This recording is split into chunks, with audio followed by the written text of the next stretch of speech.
À la une de l'actualité, c'est le président Abdel Fattah el-Sisi qui a assisté aujourd'hui au sommet des chefs d'État sur le lancement de l'initiative de l'Est de la Méditerranée et du Proche-Orient sur les changements climatiques.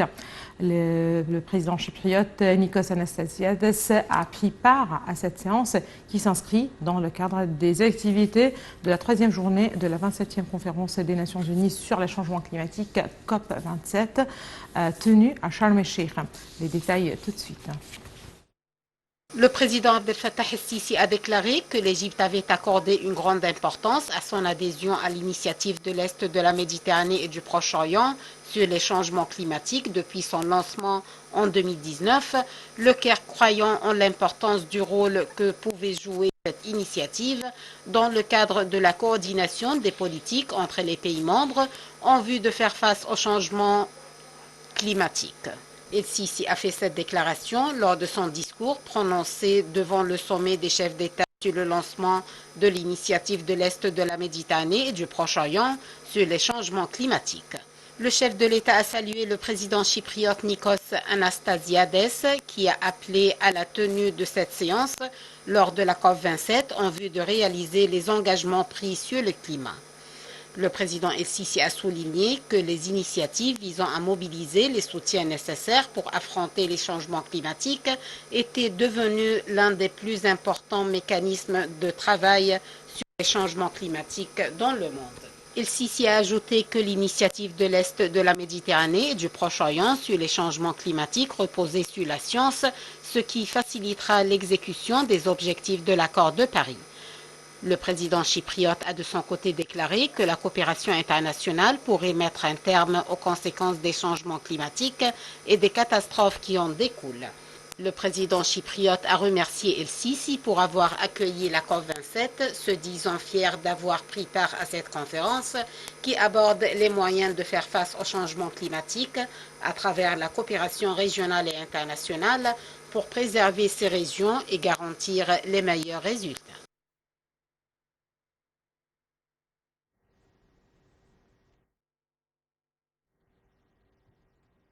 Le président Abdel Fattah el-Sisi a annoncé aujourd'hui le lancement de l'initiative du Forum mondial de l'hydrogène vert en coopération avec la Belgique et un nombre de partenaires. Cette initiative vise à la mise en place d'une plateforme permanente de dialogue entre les pays consommateurs et producteurs de l'hydrogène et le secteur privé, les organisations, les institutions de financement travaillant dans ce domaine pour coordonner les politiques et les procédures, ce qui facilitera une transition équitable.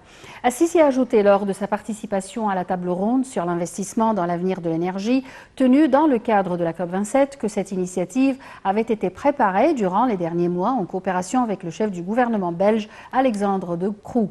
Le chef de l'État a remercié les participants à cette importante réunion, surtout le chancelier allemand Olaf Scholz, co-président de cette table ronde qui traite une des plus importantes questions climatiques, l'investissement dans l'avenir de l'énergie, notamment l'hydrogène vert.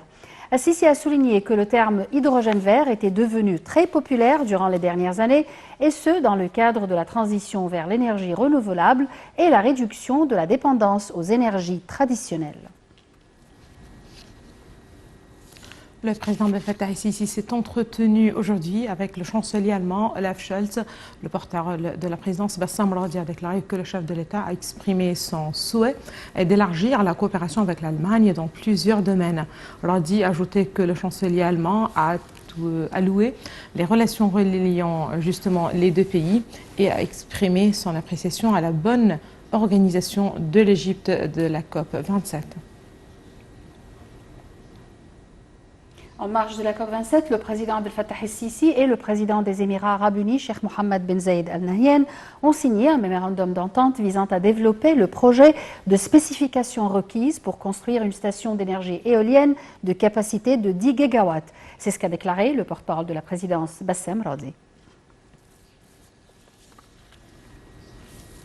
Le chef de la diplomatie, Sameh Choukri, président de la COP27, a mis l'accent sur l'importance de l'agenda de Sharm el-Sheikh et sur l'adaptation lancée aujourd'hui par la présidence égyptienne de la conférence. Choukri a tenu ses propos lors d'une conférence de presse conjointe tenue avec Mahmoud Mohiuddin, expert égyptien dans le domaine du climat. Le ministre des Affaires étrangères a ajouté que l'agenda de Sharm el-Sheikh représentait un pas important pour renforcer la coopération internationale dans le domaine de la lutte contre les changements climatiques. Le président américain Joe Biden restera déterminé dans la lutte contre le changement climatique, quel que soit le résultat des élections aux États-Unis, a promis son émissaire aujourd'hui à la COP27, où les pays du Sud réclament des financements qui pourraient devenir astronomiques. Les détails. La crise climatique ne menace pas seulement nos infrastructures, nos économies ou notre sécurité. Elle menace chaque aspect de notre vie au quotidien, a mis en garde l'émissaire américain pour le climat John Kerry au 3e jour de la grande conférence de l'ONU sur le climat qui se tient à Sharm el-Sheikh en Égypte. Le président Biden est plus déterminé que jamais à continuer ce que nous faisons, quel que soit le résultat des élections, et reconnaît la responsabilité particulière de son pays envers les nations en développement, a-t-il assuré. Le président américain n'est pas présent en Égypte en même temps que les autres dirigeants, attendant mardi le résultat d'élections de mi-mandat crucial pour son avenir politique. Il viendra toutefois à Sharm el-Sheikh vendredi. Les dirigeants continuent de défiler mardi à la COP27 qui a inscrit officiellement à son agenda la question des pertes et dommages subis par les pays du Sud. Le secrétaire général de l'ONU avait exhorté hier les dirigeants à renforcer la lutte avant qu'il ne soit trop tard. L'humanité a un choix, coopérer ou périr. C'est soit un pacte de solidarité climatique, soit un pacte de suicide collectif, a tonné Antonio Guterres. Cette solidarité doit se traduire en engagement financier, notamment à destination des pays pauvres, et la question de l'argent est la plus âprement discutée à l'occasion de la COP27. Les pays du Sud auront besoin de plus de 2 milliards de dollars par an d'ici 2030 pour financer leur action climatique, dont près de la moitié venant d'investisseurs extérieurs, selon un rapport commandé par la présidence de la COP publié mardi. Face à ces immenses besoins, des voix de plus en plus nombreuses appellent à une réforme du système financier international conçu à la fin de la Seconde Guerre mondiale afin qu'il puisse répondre aux défis climatiques. Il est important de revoir la façon dont le système financier international fonctionne, a plaidé Antonio Guterres, lançant un appel aux institutions financières internationales et au G20 qui se réunit dans quelques jours à Bali, en Indonésie.